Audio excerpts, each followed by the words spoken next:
Welcome to my therapy room, my vampire therapy room. My name is Sam Walls, and I'm a dead man. Oh. Well, kinda dead at least.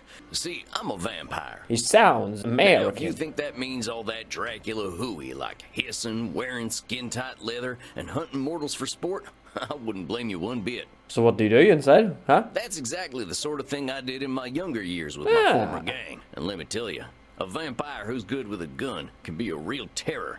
Yes, you're immortal I got and you have a lucky, gun. though. I met some kind mortals who saw beyond my fangs. Oh. They taught me my letters and showed me how my thinking was keeping me from finding any kind of peace. Nice. Good stuff. After they passed on, I roamed America's majestic wilderness for nigh on 90 years, figuring out myself and what it means to be a vampire. And I found revelation. What's the revelation? What I realized was, it ain't fangs that make us monsters. It's the self-defeating ways we think. Well, depends what you mean by that. As the world started getting smaller, my old vampire gang tracked me down. Them being my kin, I wanted to help them see the world like I did. Ooh. But they still have the same monster mindset I used to have. Good thing I'm a quick draw. So what? You're saying we are friends? But I got hooked up with this newfangled internet thing and found a vampire who's helping my kin find their way. Fella named Andromachos. Supposed to be 3,000 years old. Is that me? Am I Andromachus? He invited me to come out to Europe to learn from him. I figure someone older than time has got to have the answers. Look at that. I'm going on a trip. Looks like a I guess. MacBook. This feels like my opportunity to do some good in the world. I've been lucky, and now it's time to give back. Vampires ain't monsters. Or at least, they don't have to be. And come hell or high water, I'm gonna prove it to them. Let's go. Leipzig 2024. We're in Germany. Well, I think this is the address. Number 27, Clean Flitter Mouse Strebe? Strass. Sure is a hell of a lot of ruckus for this time of night. People stay up late here. Wait a minute. These folk are vampires. Better watch myself. What do you mean? You're also a vampire. Guten Abend, folks. Sprechen Sie English? Ja, hello, Alta. Are you here to party with us at the hottest club? Oh, these are interesting people. Oh, I'm this guy. I am this guy. Okay. Yeah, ask about the dress code, because I look like I'm from Western and they look like Goths. I don't think what I'm wearing will fit the dress code. The cowboy look is total sexy, but you will get a bit Oh, sweaty. he likes me. I don't know how I would feel about that, but okay. I hope we will all get a bit sweaty. Girl, please. Good thing we run a little on the cold side, huh? Don't worry, my Liebling. We make each other warm. Okay, as you God, wish. stop. Don't scare the You were Do nice. that. Maxi Liebchen, you're so naughty tonight. Okay, No, you are the I don't want to naughty hear this. Can we? Oh, I definitely ain't an American no more. Definitely not. Can we move on? So, did we hear of Andromachos? I'm looking for Andromachos. You mean the club owner? Ooh. Ja, das ist why we are here. Nice. If you're lucky, he will invite us to the private party at the end of the night. Let's go. What happens there? Therapy? I think maybe it is too kinky for Americans to hear. I'm getting demonetized. And I'm not monetized, but I'm getting demonetized anyway. I am here to party anyway. Let me Cut go. loose. What kind of party is this? The kind where we dance all night and get sexy. Okay, fantastic. Oh, here are them kind of vampires. Ach so, there are better things to suck than blood, oder? Stop! What is this game? I can't stop you from watching this, but be warned. Although we have to get past the bouncer first. If we do not, I'm thinking our night is ruined. Why am I glowing red? What's wrong with me? Oh, wait a sec. There's something about what you just said. I can feel it. What? It reminds me of one of my revelations about the funny patterns in the way we vampires think. What does that mean? Well, let's see. One type of thinking I noticed I called hot branding.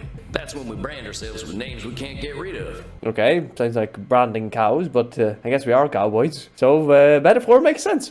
There's high noon mind. That's when we treat a situation like it's a do or die showdown.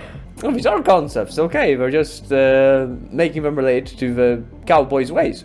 And there's saloon thinking. That's when we act either helpless or invincible, like we've just drunk a pint of moonshine.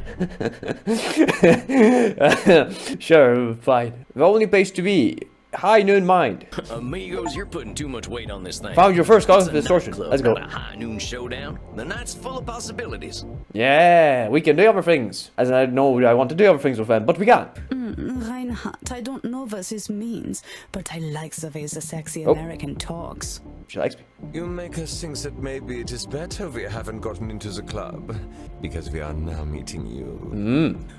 Hey, if meeting me makes your night better, I'm glad we met. I really gotta find Andromachos, though. So we do have to go to the club.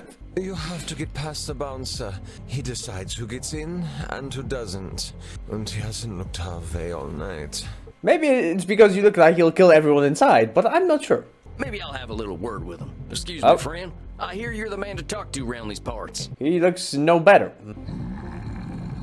He doesn't even speak. I'm here to see Andromachos. Yes, please. Have fun, mate. Oh, that was easy. Cowboy, what about us? What about you? Dash for hopes or bring them joy? Let's try to bring them joy. Why not? Yeah, sure, they're friends of mine. Have fun, mate. Hey, nice. Dang, awful loud in here. Come on, my liver, dance with us! I can't. I'm on a business trip. I better talk to whoever's slinging drinks in this here saloon. They ought to know where Andromachos is. But pardon me, man. Hello. Hello. We get a lot of 80s fashion, but not usually the 1880s. She's playing hard to get to. She's not insulting me. Definitely not. What can I get you, cowboy? The special's Red Bull and vodka. You down? Oh, bulls. I like bulls. 'Cause I'm a cowboy, that's why. I never drink Red Bull. Wait, what? I'm actually looking for the owner. He around tonight? Might be. What do you say your name was? What is my name? Sam Walls, begging Ah. your pardon. Sam Walls, huh? I don't think I know anything about a Sam Walls. After all, I'm just a know-nothing bartender. And she's hot branding herself as a know-nothing bartender. She's reducing herself to a little label. From where I'm standing, I see someone with style and confidence, not just a drink machine. Don't go branding yourself like that's all you are. I think she liked this one. You go worrying about me, cowboy. The man upstairs warned me you were coming. I was just testing to see if you are who you say you are. Aha! Let's go. I was wondering where the blood Oh. was. I met some vampires outside, so I figured this was a vampire club. You met some goths, honey. They're here to dance and have fun. They're not vampires? Well, whoops. Good I didn't say anything about blood. So all these people are mortals? Really? How do you think the head vampire gets his blood? They can't wait to share it with him. It's a special experience. Oh. He's the only real vampire here. Well, him and Bert. Who's Bert? The bouncer? Bert the bouncer? Alteration? Makes sense. Ha! I was right. This one's here to see the big guy. Show him upstairs, okay? Have fun, mate. He liked that phrase. Ooh. Howdy. It's Sam Walls to see you, sir. This The guy looks who's cozy. been sending you all them V-mail. V-males. Vampire males. Wait a minute. V-bucks? Vampire bucks? Fortnite is made by vampires? Yes, I know who you are, Samuel Walls. You have come here because you believe you can help our kin. Oh, this is the guy. The question is, are you first able to help yourself? Heal or heal thyself kind of vibes. Are you first able to help yourself? I can't help myself. I've been fixing myself for more than a century now. I don't think I need help. Wait, that's not the question. Then you must prepare to learn a most difficult lesson. What do you mean? We all need help, Samuel. Yes. I am pleased that you have come to receive mine. No. Yeah, I can help myself, but others can also help me. One does not preclude the other. What an absolute pleasure it is to meet you at last. I found your messages most intriguing. Thank you. Afraid there ain't much here in the way of intrigue. I'm just a lonesome cowboy looking for answers. I receive emails every day from vampires seeking my help. You are the very first to seek my aid in helping others. This alone makes you intriguing. Let's go. Think about others, like those golfs at Ventrance. Well, dang. I think you're gonna be sorely disappointed when you get to talking to me. I'm just honored you're giving me the time of night. I have unlimited time, Sam. I am pleased to share some of it with you. Our kind is rather set in their ways. It is inspiring to see someone so young and eager to learn. It is true. He does have unlimited time, but I appreciate it nonetheless. Yeah, well, I wasn't much for learning when I was alive. Just making up for lost time, I guess.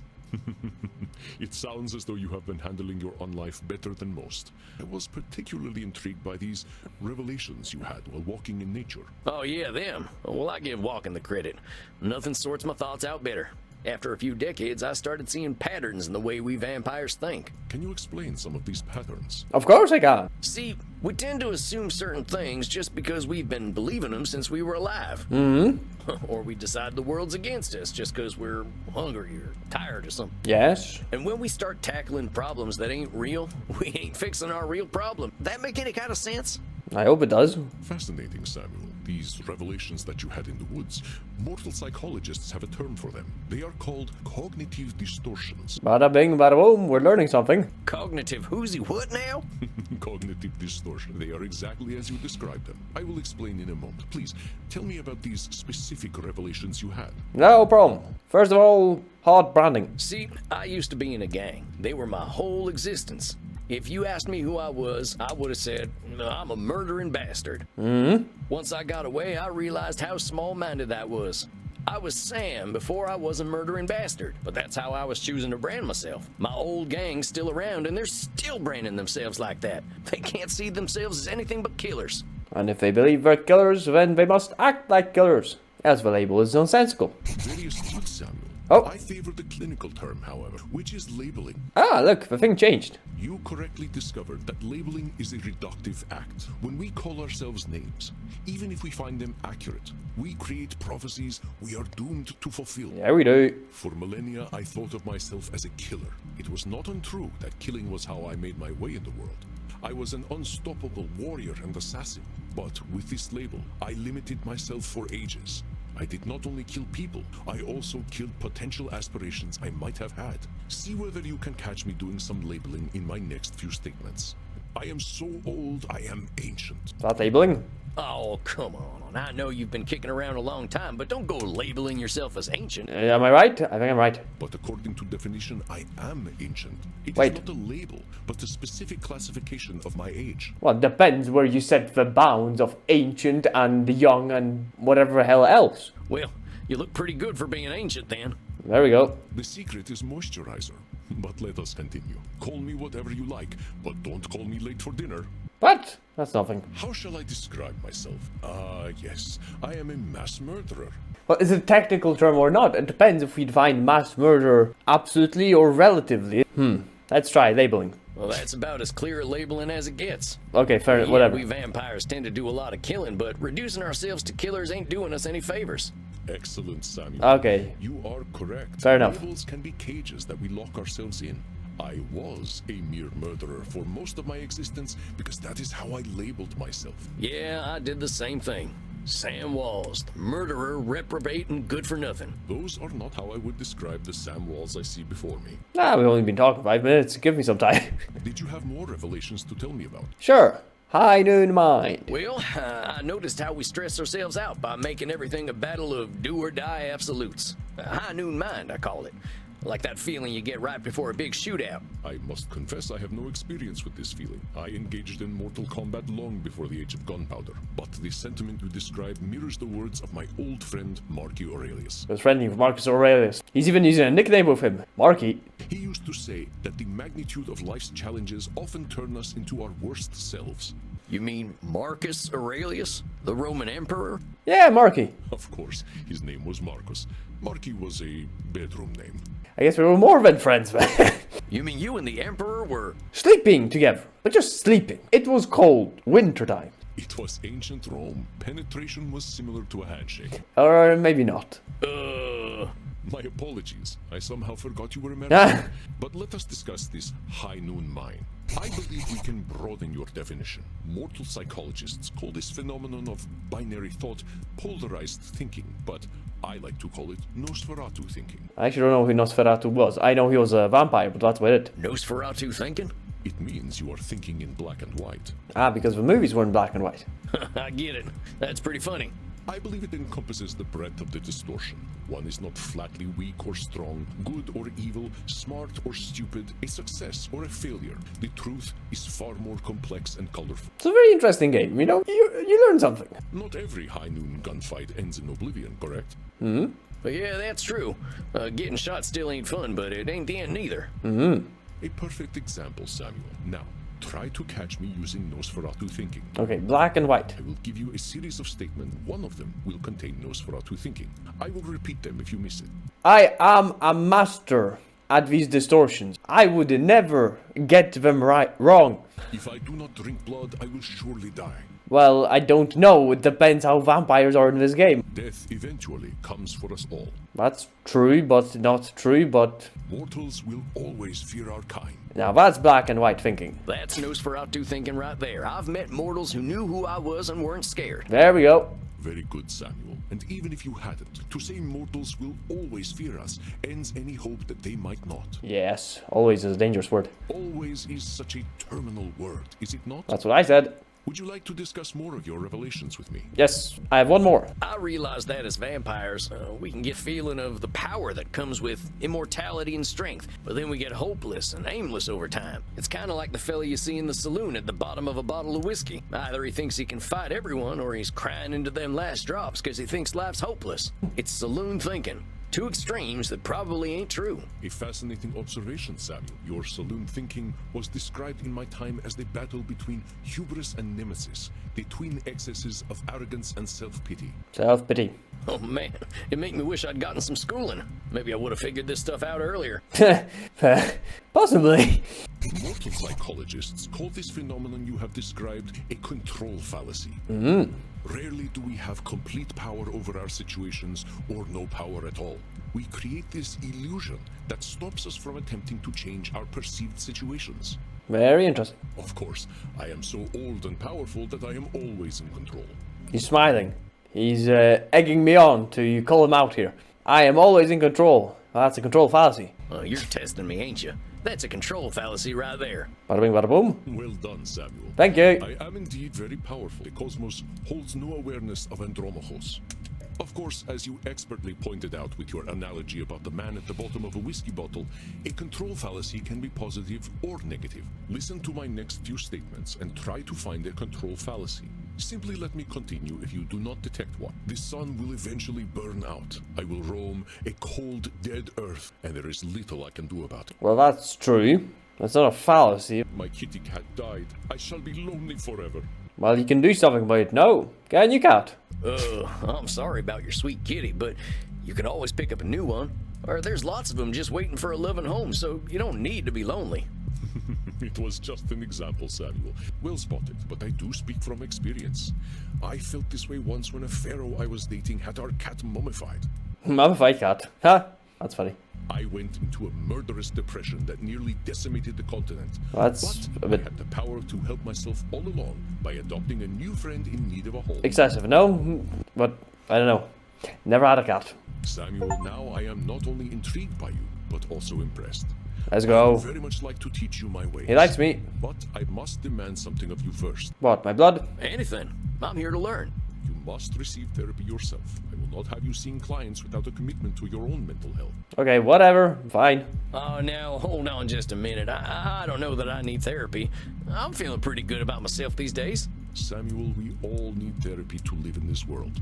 You have been speaking in cognitive distortions since the moment you walked into my office. As you wish. They are most insidious, but I am here to help you identify and challenge them. Okay. You have walked alone for too long, Samuel. Allow me to share my experience with you. It's quite a nice thing for a vampire to do. Maybe we're not so bad after all. Well, all right, if you say so. I appreciate your taking the time to work on this old cowpoke. We have all the time in the world, Samuel, but for now, you must be eager for something fresh. Please, dance, drink your fill. We will begin tomorrow. Okay.